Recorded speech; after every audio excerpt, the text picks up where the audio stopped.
Good morning students. Class 9 के सभी प्यारे छात्रों को सुप्रभात। क्षितिज भाग 1 में जो हमारा काव्य खंड से 10वां चैप्टर है, और वैसे काव्य खंड से दूसरा चैप्टर है वाक, ललित देवी जी का। इसे पिछली क्लासेस में हमने इसके भावार्थ को समझा था, इसकी व्याख्या हमने पढ़ी है, और बहुत ही सुंदर 4 पद, एक तरह से हम कहें सरल शब्दों में, तो हमने पढ़ा है।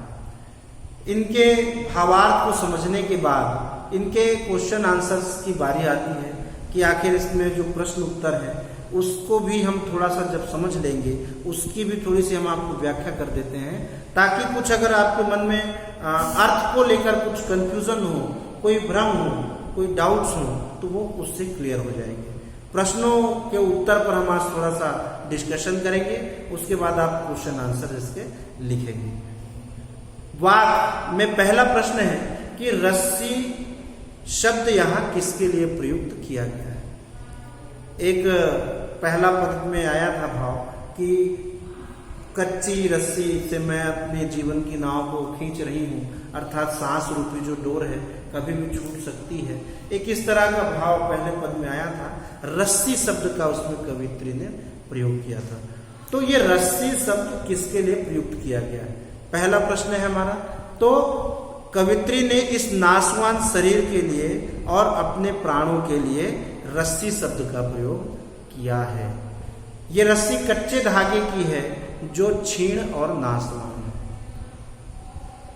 तो आपका यही उत्तर होगा कि कवित्री ने रस्सी शब्द जो है अपने नाशवान शरीर और सांसों के लिए इस शब्द का प्रयोग किया है। क्यों किया है? क्योंकि मनुष्य के जीवन का कोई भरोसा नहीं, कभी भी कोई हादसा हो, कुछ भी हो सकता है, और एक न एक दिन आखिर संसार से जाना है, इसलिए शरीर को उन्होंने नाशवान कहा, और कच्ची रस्सी का प्रयोग उन्होंने अपने इस शरीर के लिए ही प्रयोग में लाया है शब्द को। दूसरा प्रश्न है कि कवित्री द्वारा मुक्ति के लिए किए जाने वाले जो भी प्रयास हैं उन्हें व्यर्थ क्यों बताया, क्यों आखिर व्यर्थ होते जा रहे हैं। ऐसा कवित्री ने क्यों कहा कि मुक्ति के लिए उन्होंने जो भी प्रयास किए हैं वो व्यर्थ हो गए हैं, ऐसा कवित्री ने क्यों कहा।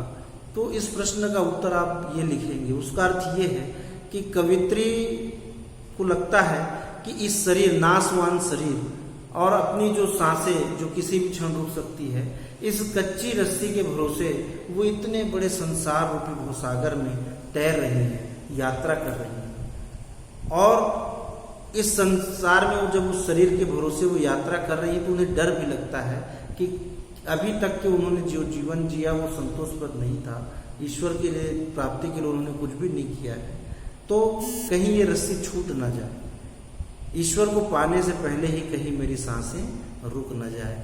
इसलिए वो एक बड़े व्यर्थ या एक व्यथा उनके मन में है कि अभी तक के उन्होंने ईश्वर को प्राप्त नहीं किया है, और पता नहीं कब ये सांसें रुक जाए, पता नहीं ये रस्सी कब टूट जाए, अर्थात जीवन का अंत हो जाए। अब तक उन्होंने प्राप्त चूंकि नहीं किया है ईश्वर को। तो इस तरह का भाव इस दूसरे वाले क्वेश्चन में है, जिसका आंसर हम लिखेंगे। तीसरा प्रश्न है कि कवित्री ने घर जाने की चाह से उसका क्या तात्पर्य है। घर जाने की चाह है घेरे। दूसरे या तीसरे पद में कवित्री ने इस बात को लिखा है कि वो अब घर जाना चाहती है, इस संसार में, अर्थात अब वो परमात्मा से मिलना चाहती है। तो इसका भाव कवित्री का घर जाने से तात्पर्य है ईश्वर या परमात्मा से मिलना।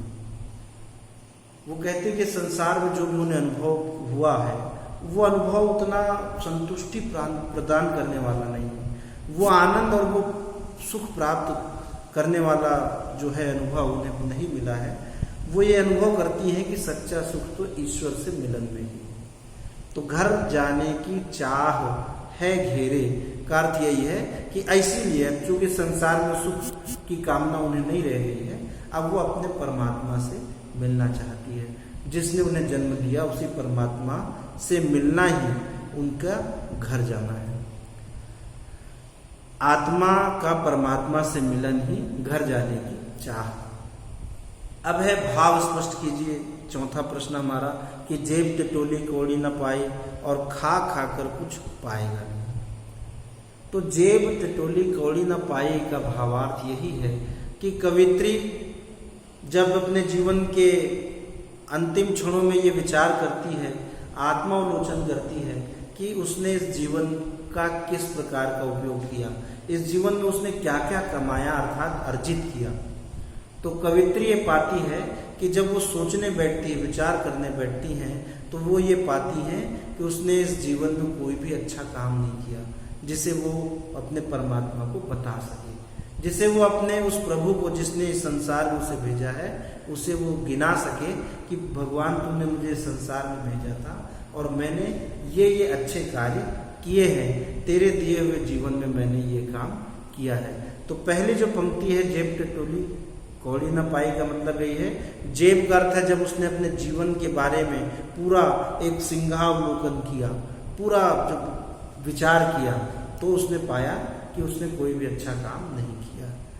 दूसरा है खा खाकर कुछ पाएगा नहीं, ना खाकर बनेगा अहंकारी। बड़ा अच्छा पद है, हमने शायद दूसरे वाक्य में इस पद को पढ़ा है। खा कर कुछ पाएगा नहीं और न खाकर बनेगा अहंकारी, अर्थात इसमें कवित्री ने जीवन में एक संतुलन बनाने की सीख दी है, एक शिक्षा प्रदान की थी कि मनुष्य को इस जीवन में बड़ा ही बैलेंस रहकर संतुलन बनाकर काम करना चाहिए, जीवन जीना चाहिए। अगर वो परमात्मा को पाने के लिए बहुत ज्यादा तपस्या करने लग जाएगा, एकदम वैराग्य धारण कर लेगा, तो भी उसे कुछ मिलेगा नहीं सिवाय अहंकार के। उसे घमंड हो जाएगा कि वो सबसे बड़ा त्यागी है, सबसे बड़ा संत है, महात्मा है, उसने ईश्वर को पाने के लिए अपनी घर गृहस्थी संसार सब कुछ छोड़ दिया। तो इस तरह का एकदम से वैराग्य छोड़ देना भी अहंकार को जन्म देगा, परमात्मा से शायद मिलन ना हो, और या फिर खा कर कुछ पाएगा तो वैराग्य में भी जाकर वो व्यर्थ ही जीवन को गंवाएगा। और अगर बहुत ज्यादा भोग विलास में खा कर का अर्थ यही है कि संसार में हम आए तो इसकी माया में उलझकर भोग और विलास करते हुए भी अगर हम जीवन जी रहे हैं, अपनी इन सांसों को जाया कर रहे हैं, तो भी हमें कुछ हाथ आने वाला नहीं है।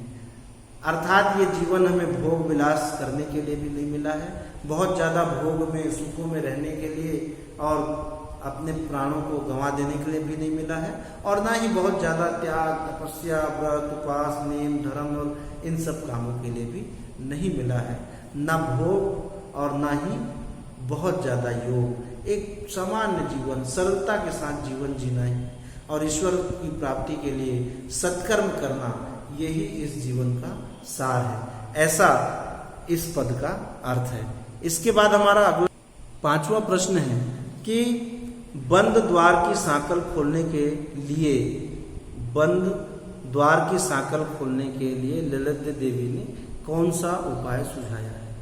तो हमने इसमें पढ़ा है कि कवित्री ने ये साफ साफ कहा है कि बहुत ज्यादा भोगी भी मत बनो और ना ही बहुत ज्यादा जोग विरक्ति सन्यासी भी बनने की आवश्यकता नहीं है, बल्कि इंद्रियों को नियंत्रित करिए, अपनी इच्छाओं पर थोड़ा सा नियंत्रण रखिए और बड़े ही सरल भाव से, समान भाव से अगर हम ईश्वर को भाएं, सच्चे मन से अगर हम ईश्वर की प्रार्थना करें, तो जो जीवन का भेद है ईश्वर के और हमारे बीच में वो मिट जाएगा।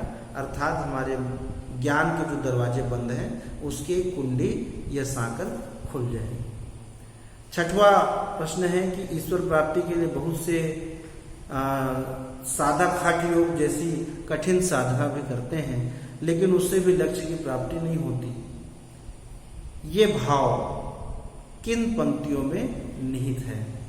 तो ये पंक्तियां, इन भाव वो हमारे 3 नंबर का जो पद है कि आई सीधी राह से गई न सीधी राह, सुषुम सेतु पर खड़ी थी बीत गया दिन आह, जेब टिटोली कौड़ी न पाई माझी को दूं मैं क्या उतराई। इन पंक्तियों में ये भाव है कि ईश्वर प्राप्ति के लिए बहुत सारे साधक भगवान को पाने के लिए हठ योग करते हैं। योग की बड़ी बड़ी शिक्षाएं होती हैं और उसमें कुछ सन्यासी बन करके कि मैं अपनी सुषुम्ना नाड़ी को जागृत कर लूंगा, मैं फिर अमर हो जाऊंगा, पर